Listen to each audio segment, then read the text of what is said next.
Hi, this is Franz Merida, and you're listening to On Point, the podcast, where we delve into conversations and discussions. So get ready to stay informed, inspired, and up to date with various issues on point. Welcome na naman po dito sa isang episode sa On Point, the podcast. And for this episode, may nagbabalik po tayong makakasama dito ngayong hapon. Siya po ay professor mula sa Political Science Department ng University of Santo Tomas. Ang nagbabalik, Professor Paul Mica Francisco. Professor, thank you so much for saying yes to this conversation. And finally, welcome back dito po sa On Point, the podcast. Hello, friends. I'm so happy to be back. And hopefully, may ma-share uli ako sa inyo na makakatulong sa atin sa pag-intindi sa politika sa ating bansa. Yes, that's for sure. And again, nais ko lang magpasalamat because this is a very busy season sa mga political scientists, analysts, and political observers dahil SONA season, although may isang week pa before the SONA, and then after that, alam naman natin, it's the budget season ng ating para sa 2026 budget. So, yun po ang ating pag-uusapan ngayong hapon sa tulong ni Professor Francisco. Yan, para po sa panimula ng pag-uusap na ito, can you refresh us sa mga nakalimot at mga bagong nagmamasid kung para saan, ano ba ang kahalagahan o punot dulo ng State of the Nation address ng isang Pangulo? Alright, so friends, para sa ating mga taga-subaybay, yung State of the Nation address or mas kilala nating SONA ay isa sa mga responsibilidad ng ating Pangulo. At ginagawa ito annually.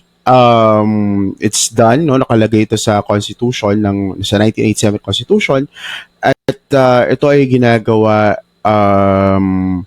every fourth Monday ng July. So sa ngayong 2025, it will be held July 28. Yes.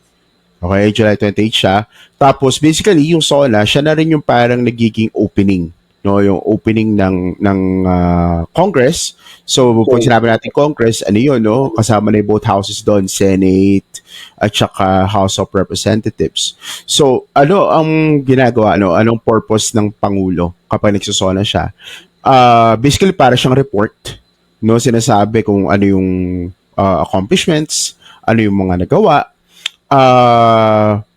Dahil nga ang audience niya ay mga legislators, andyan yung members ng House, andyan yung members ng Senate. Ang ginagawa dyan is sinesettle din nung president or ni-inform sila, ito yung mga priority bills ko. Kasi doon yung makikita na magkaiba talaga yung trabaho kasi ang president part siya ng executive branch. So para mas makapagtrabaho siya ng maayos, kailangan niya rin ng mga supporting na legislations. So parang nilalatag niya yung mga priority bills na dapat gawan nitong mga legislators na ito. So kumbaga doon rin siya symbolically parang makikita mo rin doon how the president can actually consolidate yung kanyang power doon sa sa members of both houses.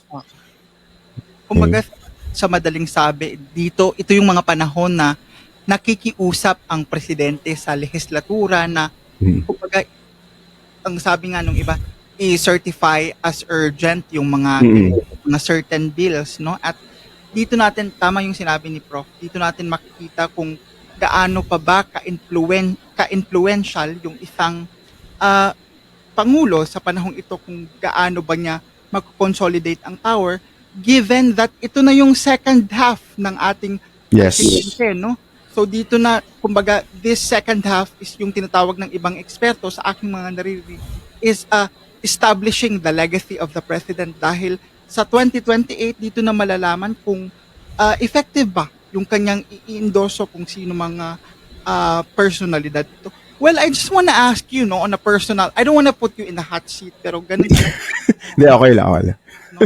Well, I just wanna ask, kung kayo bilang political observer or mga professor na matagal nang nagtuturo sa political science, um, ano bang sa tingin ninyo ang number one, dahil sabi ko nga ito na yung pangalawang half ng Mm-mm. second half nung presidency ni Pangulong Marcos, and dito na kumbaga dito na lumalabas yung mga judgment na parang i- magiging or lame duck president ba siya?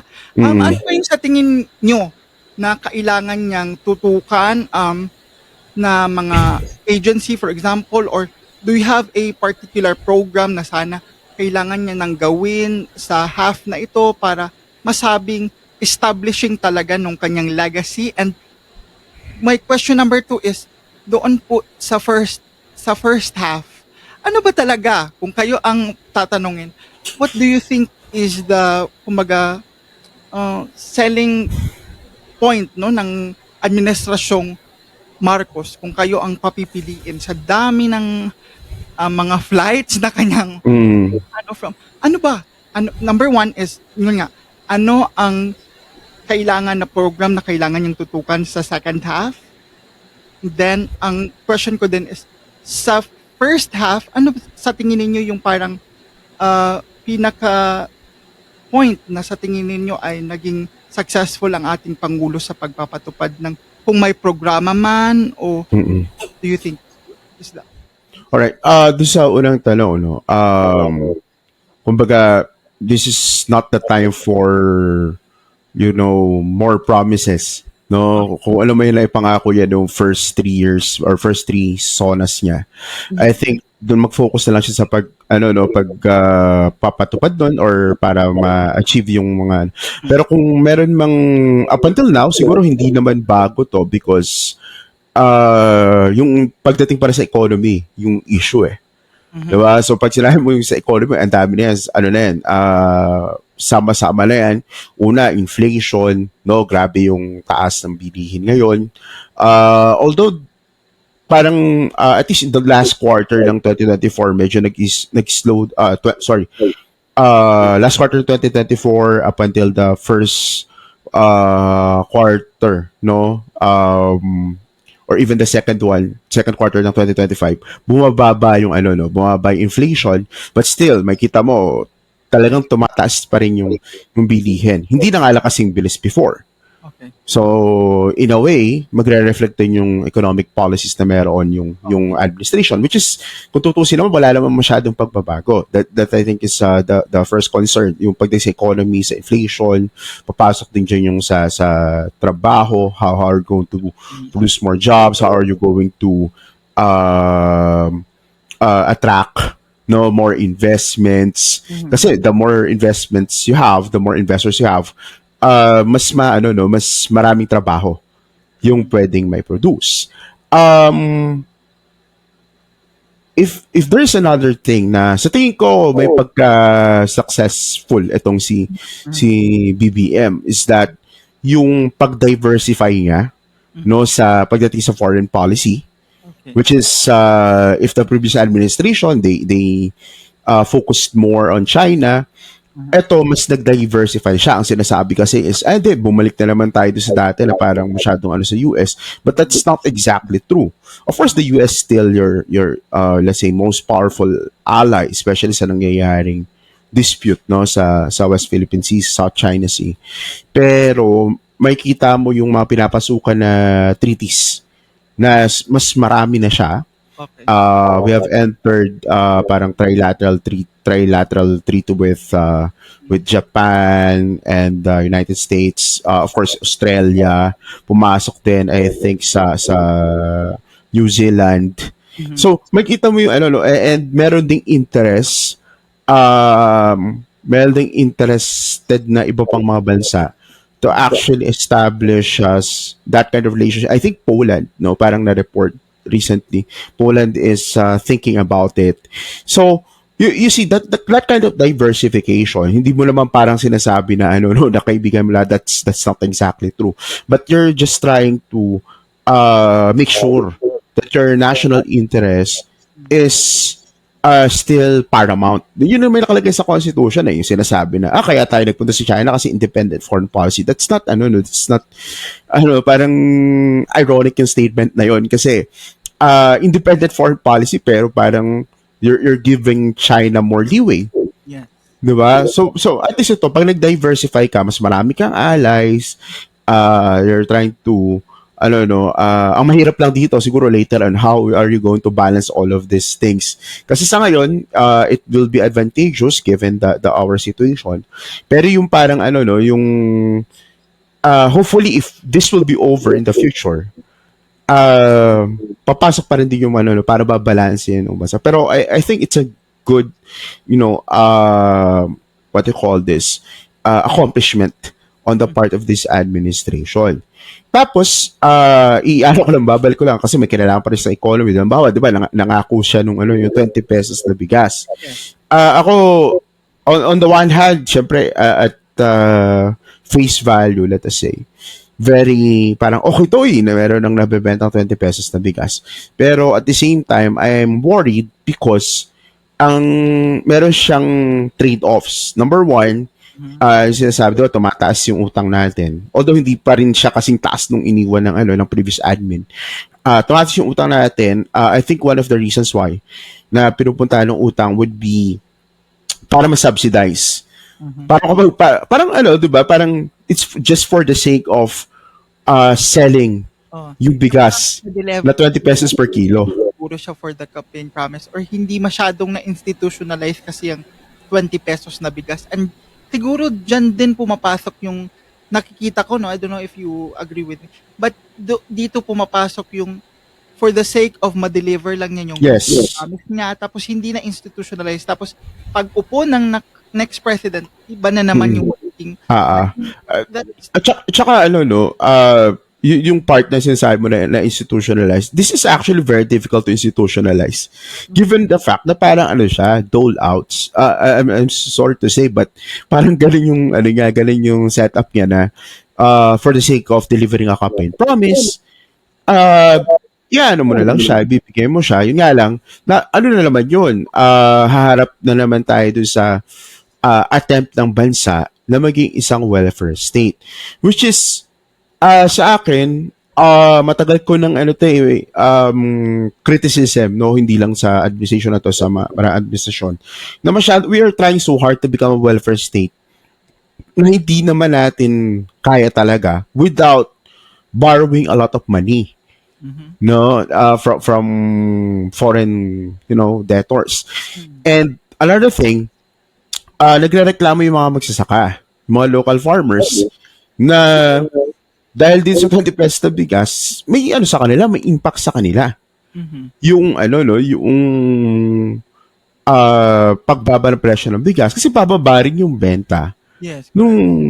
Kasi pag hindi nila ginawa yun, pag hindi nila binaba, hindi na sila makakapag-compete doon sa sa presyo ng bigas. May kawaras. So parang these things, no, ito yung dapat bigyan talaga ng pansin, no, ng administration. But of course, hindi natin maiwasan pag-usapan, no, at baka mabanggit din ito dito kasi nga haharap din siya sa members of the legislature. We cannot avoid talking about what we can call the elephant in the room kasi yung sa impeachment ng vice president, that is also something that we also have to look at. Na kahit ba sabihin ng presidente, sabihin ng representatives niya, na wala siyang kinalaman dito, I will not believe that. Kasi at the end of the day, merong pinangahawakan na let's say, material inducement etong presidente, no, in relation to these legislators. Ito lang naman yung Senate yung medyo tigas, pero yung House of Representatives most likely it's still allied to the president at consolidate niya na yung power niya doon. Yung Senate lang yung actually maganda sana na yung Senate hindi niya kontrolado. Yun nga lang it might not be good if, for example, magkaroon ng deadlock or magkaroon ng opposition yung dalawang institutions na yun, kasi we're not just talking about baka hindi baka it will affect the way the country is running, especially if we're talking about accountability of public officials. Kasi sinasabi ng iba, kung seryoso daw talaga sa sa justice, bakit para selective lang yung justice? Bakit si VP lang yun? Bakit hindi yung isang presidente? Eh di, kasi hiwalay na issue yun. And then, kung gusto nyong magkaroon ng impeachment din laban sa presidente, then file one. Yes, correct. Petition for one. Kasi lumalayo yung issue na si Vice President talaga na hindi sa ganun. Kaya lang kasi siya yung meron ng petition. If you want to make make other public officials accountable, then file. Correct. Tama. At Diba? magpo-prosper din ba katulad ng... But do you see na matutuloy ba talaga itong impeachment na to given the fact na magsisimula na yung 20th Congress? I mean, what are you hearing? How are you reading this? I mean, merong nagpa-float na it's going to be Tito Soto versus Cheese Escudero. I mean, anong basa niyo dito? Matutuloy ba siya o given the fact na may petition din ata sa Supreme Court, Prof, na sinasabi ng Supreme Court na parang they are asking the Congress ata to parang collect all the papers and i-explain itong impeachment ni Vice President Duterte. I mean, how are you reading all of this? Especially na mag-o-open na ang 20th Congress. How are you reading the impeachment? Is it going to push through? I mean, I don't know. How are you reading this one? Alright. Ngayon kasi, parang yung binabanggit sa Supreme Court, ito kasi yung pinaka-latest na parang we can call development. Parang yung pinapagawa ng Supreme Court is explain yung proseso. It's not much different with what the impeachment court, yung convene ng June 10. It's not that different. Pero parang ang gusto ay explain yung proseso, kung talaga sumunod ba talaga sa tamang steps, parang ganun yung so kaya parang pinagpapasa ng mga papel. I think it's dated July 8, pero parang kahapon or nung isang araw lang yata lumabas sa sa media. But the thing is, I personally I hope matuloy siya. Not because gusto kong impeach or gusto kong ma-quit. Actually, parang secondary na lang para sa akin yun. Ang gusto ko lang matuloy siya for the sake of due process, for the sake of making public officials accountable. Yun naman yun eh. Kasi ako lagi kong... Kasi parang hindi masyadong nasasampulan yung ganitong officials. At saka, ako din on my personal parang sa pag-observe ko sa impeachment, I don't really care if ma-acquit or ma-convict. I just want the Vice President to really lay down her answers, dahil matagal niya na tong sinasabi sa Senate pa na parang she wants to have the impeachment para doon na lang siya sumagot. I mean, I want her to have that moment na kung kaya ba niya talagang sagutin regardless of ma-acquit siya or ma-convict, because that is in the hands of the appreciation of our senator judges already. Okay, which is true. Sa akin yun lang naman eh. Tapos, baka maging president kasi ito, let's say for example, hindi siya matuloy, it might become a president later on, and the same thing can be used by future officials na dapat natin panagutin. So, I think for me, it's sana matuloy siya, pero sa nakikita ko ngayon kasi, if it's true na even si Kiko and Bam will go sa majority kasi nga naghahabol sila ng ano no, naghahabol sila Chairmanship. ng chairmanship sa committee. Ah, Then and basing on the actions of the Senate President at kung siya talaga uli ang maging Senate President, siguro if I'm going to give it a percentage, nasa 60-40 tayo. 60% na baka magawa nila ng paraan na hindi matuloy. Which is sad. And again, ang kinakatakot ko dito, magiging president siya doon sa ano. Kasi syempre may ano na eh. mga susunod. Whatever is happening right now or whatever Chis Escudero did, parang first time yon na talagang ganun yung ginagawa sa impeachment. Yung sinasabi nila, bakit daw yung kay ano, what's the name? Si Mercedes Gutierrez noon, na-dismiss daw yung ano, impeachment. Syempre madi-dismiss because nag-resign na yung tao. What is there to impeach? Yes. Bakit ka mag-i-impeach kung na-dismiss na yung nag-dismiss tuloy na nag-resign na siya? But in the case of this Vice President Sara's case, Prof, hindi na papag-usapan yung ano no yung resignation. In the event that she resigns, parang I think sabi nung iba, hindi na kasi nakapag-convene na sila, pero sabi din ng iba, pwede pa. I don't know. What's your take on that? Actually, kahit ba nakapag-convene na sila, I think posible siyang mag-resign pa rin if she wants to. But I doubt she's going to do that. Looking at her, you could say, looking at her interest, no? Syempre, in-interpret lang naman natin kung ano yung ginagawa niya. But looking at her interest, it's not in her interest to resign. Kasi whether we admit it or not, malakas pa rin yung Duterte influence. No, lalo na sa masa. No, you talk to ordinary people, you talk to some OFWs. Hindi naman lahat, pero ang point ko rito, malakas pa rin siya kasi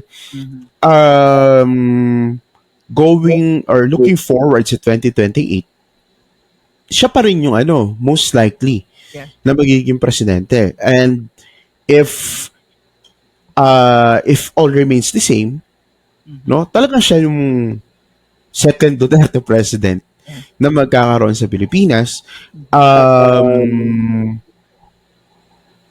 Pag nag-resign siya, she might lose some of that ground or possibly, no, siguro depende na rin sa ano niya, no, depende sa PR team niya, paano nila bubuuin yung narrative. Pero kung may hindi man tayo pagkakaila, malakas pa rin talaga. No. Babalik lang ako konti doon sa you mentioned about Senator Kiko and Senator Bam. Sa tingin ninyo or anong nasa isip ninyo? Is it really wrong if they go into the majority considering Kiko and Bam? Is it really wrong, and what makes it wrong, no, kung pupunta man sila sa majority for the reason of the committee chairmanship? At alam naman natin, no, I mean, I don't know if you agree with me na parang after elections, sa akin dapat wala na siyang kulay, basta makapagserbisyo, and kung yun lang ang paraan na makapagserbisyo sila ng mas marami at mas malaking numbers ng Filipinos, well, I should say, so be it, no? But is it really wrong? And what makes it wrong, no, na pupunta silang majority considering that all throughout the election 2025, no, parang they have parang eliminated themselves sa majority, or I mean, what can you say about that? Well, paano ko ba sasagutin ito? Let's look at different aspects, no? Morally, ethically, no, especially kasi ito yung nakikita nating debate ngayon. Parang madalas pag nabubukas social media, parang very controversial yung ganitong decision nila, no. Well, of course, again, if you consider morally, ethically, it's wrong. Kasi lumalabas wala kang paninindigan, etc. But politically, pragmatically, it's the right move. Kasi um, mahirap kasing kumilos, especially if you're trying to push for something. No, kailangan meron kang or nandun ka sa tamang posisyon Mhm. doon in this context yung sa mga committees. And the reason why they're doing that, no, sabi mo nga, and ako like ko sasabi to, kahit kanong election, kung kailangan mo makipag-alay doon sa parang perceived na kaiba mo ng ideology is, gawin mo if it's going to be for the greater good. Mhm. Yun nga lang, ang risk niyan, no, bilaban ito kanina, is magmumukha kang walang principles. Mhm. Magmumukha kang walang malinaw ideolohiya. Kaya lang kasi sa klase ng politika meron sa Pilipinas, Mhm. wala pa tayo dun sa point na yon na importante yung ideolohiya, na importante yung, well, sad to say, yung principles mo. Kasi, but later on, pwede pa naman mag-reflect yung principles mo. Kaya lang yung ganito klase kasi ng alliance, yung ganito klase kasi ng political move, this is the pragmatic way of doing things. Mhm. And kailangan natin tanggapin yun. Mhm. And kasama rin naman sa sa mga main principles ng politics talaga, kailangan mo makipag-compromise. Mhm. Wala tayo dun sa, kumbaga nakita naman nila, siguro nakita nila, wala sila sa posisyon. Kasi let's say, nagpunta sila sa minority, no, sinamahan nila si Risa, pare-pareha silang walang hawak na committee. Mhm. How are they going to push for their agenda? Okay. How are they going to push for something more? Again, hindi ko sinasabing maganda siya kasi actually pangit siya tignan. Mhm. In reality, pangit siya tignan. Kaya lang kasi ganun yung politika na meron tayo sa Pilipinas. Okay. Minsan, in order for you to do good, you have to compromise some of the principles na pinaglalaban mo. Okay. No? Again, it's a sad reality. Mhm. And kumbaga, ang point ko rito, wala pa kasi tayo doon sa ganung kamature Okay. ng politika to actually, Okay. um, emphasize Yeah. yung principles. Okay.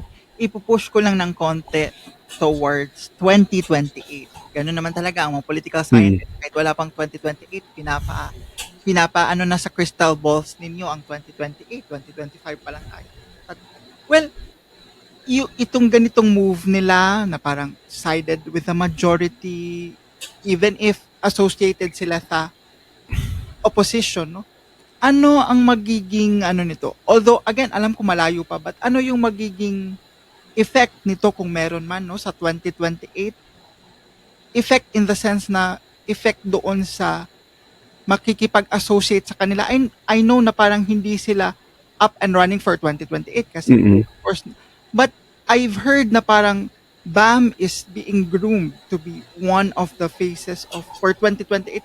I mean, ano kaya yung magiging effect nito, Prof, na parang they will side with the majority given the chairmanship, but they are closely associated with the opposition. Ano kayang magiging effect nito in terms of, yung parang coalescing people to come into their lane, no, for 2028. Well, of course, they can use this as leverage to, let us say, get more, paano ko masasabihin ito, more resources, Mhm. no, both material and immaterial, try to build up their political capital. Kasi syempre, kung committee chair ka, mas, mas visible ka. Uh-huh. Possibly the media will give more attention to you. Okay. In the case of kung totoo man that Bam Aquino is being groomed Mhm. to run for president, no, okay lang naman yun. Mhm. If in case matalo siya, babalik lang naman siya doon kasi 6 years Senator naman yung pala. kanyang no.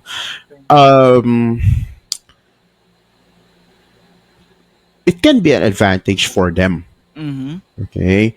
unless kung meron man siyang disadvantage, syempre yung mga tao na parang medyo na turn off sa kanila because of what they're doing, might not vote for them. Na yung mga bumoto sa kanila last elections will not vote for them anymore kasi nakakaano pala to, no? Ang ending pala nito politika pa din. Kaya kasi that's a reality, no? That's a reality that we have to accept, no? Parang ano lang yan yung halimbawa yung um binisita si Lenny nung ilang senador na parang ayaw ng mga taga-suporta niya. Yes. Again, mapipigilan mo ba yun? Kasi ganun talaga, no? Takbo ng politika. Ang hirap kasi nung what's the term? Napaka-purist natin. No? Pwede ka maging purist if you have a strong party system, if you have a strong political system. Pero yung sa atin kasi hindi siya ganun eh. No, so most likely magkakaroon talaga ng compromise. So in their case, it might help them, pero at the same time, meron pa ring meron pa ring negative repercussions. Pero I think mas malaki yung magiging tulong nun sa kanila.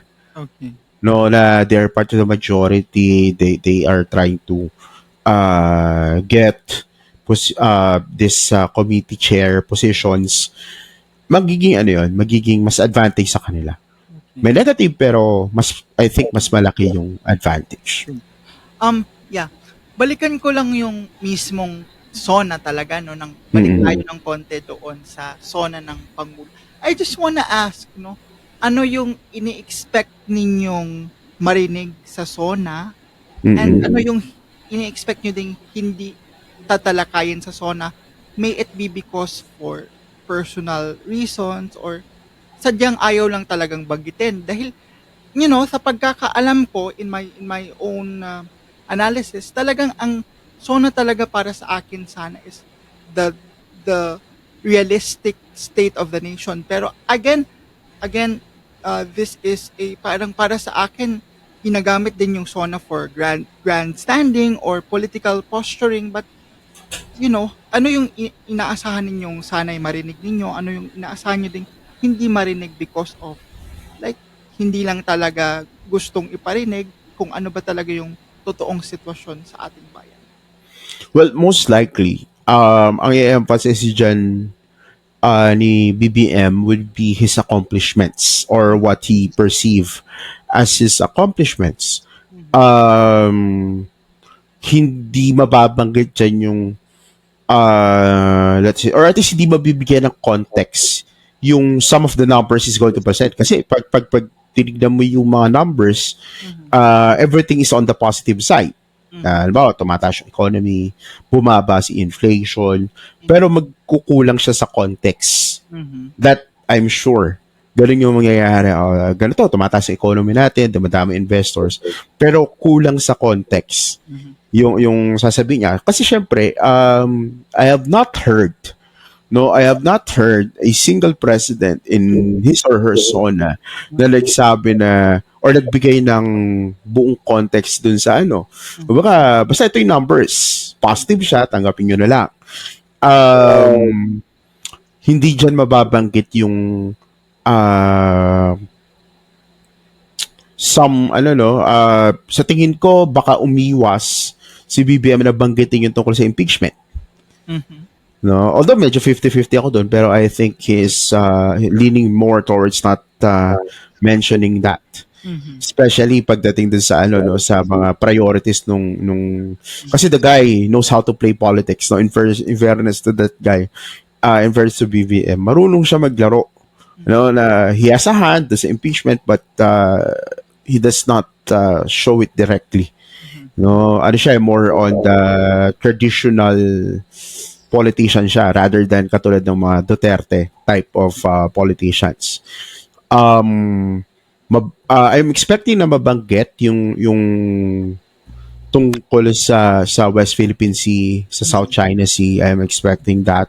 At yung ginawa na diversification, yung mga paghahanda na ginagawa ng ng military, yung defense exercises, mababanggit yan.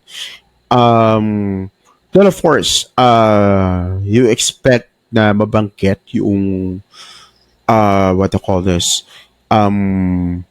mga kasama sa mga future legislation, yung halimbawa yung pagtataas ng sweldo. I think merong isang legislation na hindi natuloy kasi nag-end na yung Congress.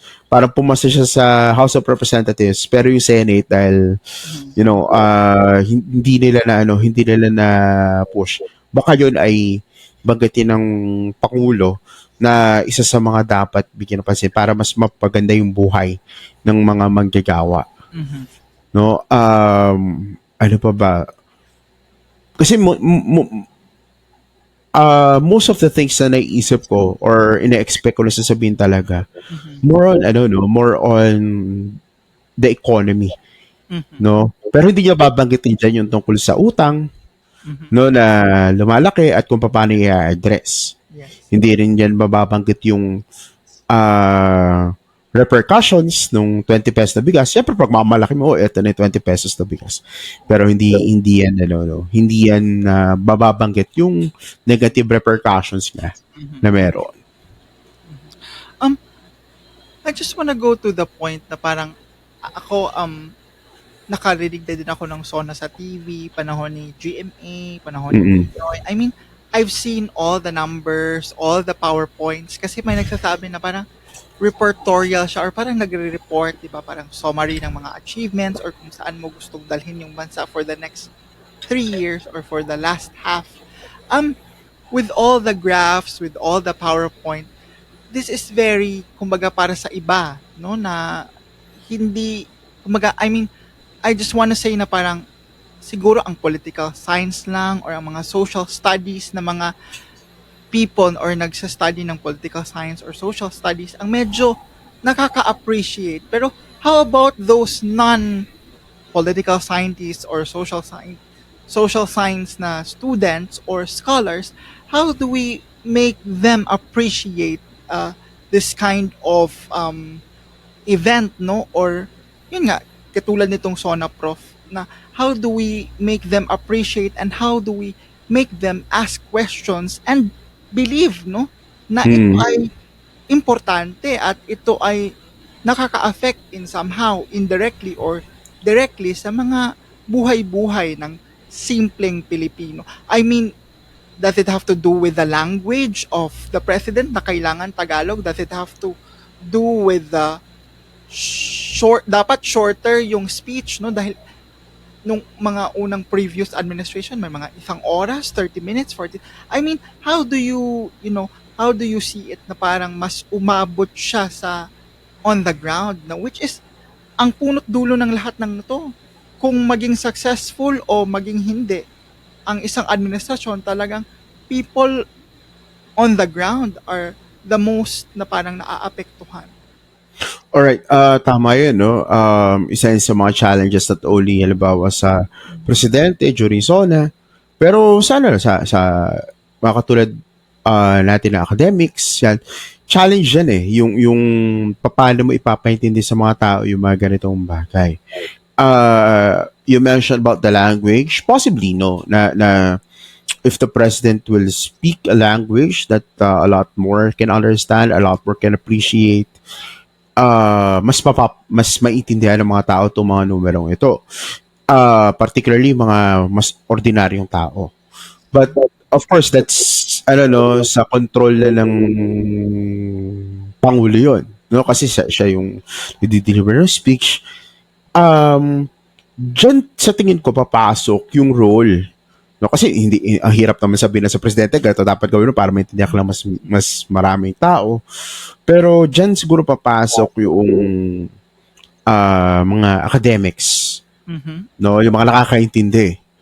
Paano mo yan ipapaliwanag sa ordinaryong tao na maiintindihan talaga nila na parang pag pinaliwanag mo sa kanila, ganun pala yun, yung ganun yung reaction nila para mas ma-appreciate nila. Dapat pala, tinitingnan ko yan, mas binibigyan ko siya ng pansin. But at the same time, yung gobyerno, whatever the president said, no, doon sa kanyang State of the Nation address, dapat nagtatranslate kasi yung mga sinasabi niya into, programs, policies na mas mas mararamdaman ng tao. Kasi halimbawa, ako ay ordinaryong tao, nanood ako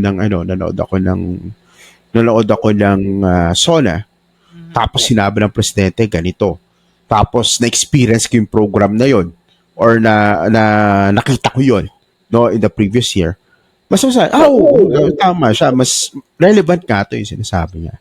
Now, in fairness dun sa kay former President Rodrigo Duterte, yun yung kasama sa appeal niya na maliban sa minsan parang kung ano sinasabi niya, may mga binabanggit siya na programa na ginawa ng administration niya na para nakita ng mga tao. At dahil nakita ng mga tao, di ba, mas nakaka-relate sila. Mas nakikita nila, dapat ko pala suportahan to.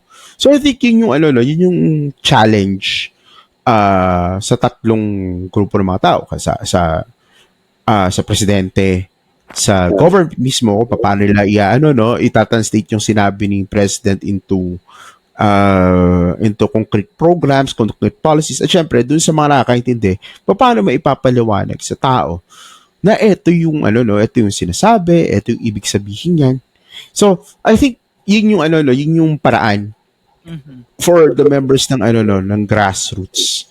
No, well, na mas ma-appreciate yung sinasabi ng Although sasabayan din naman 'to ng usually ng mga demonstrations na magsasabi na ito yung other side.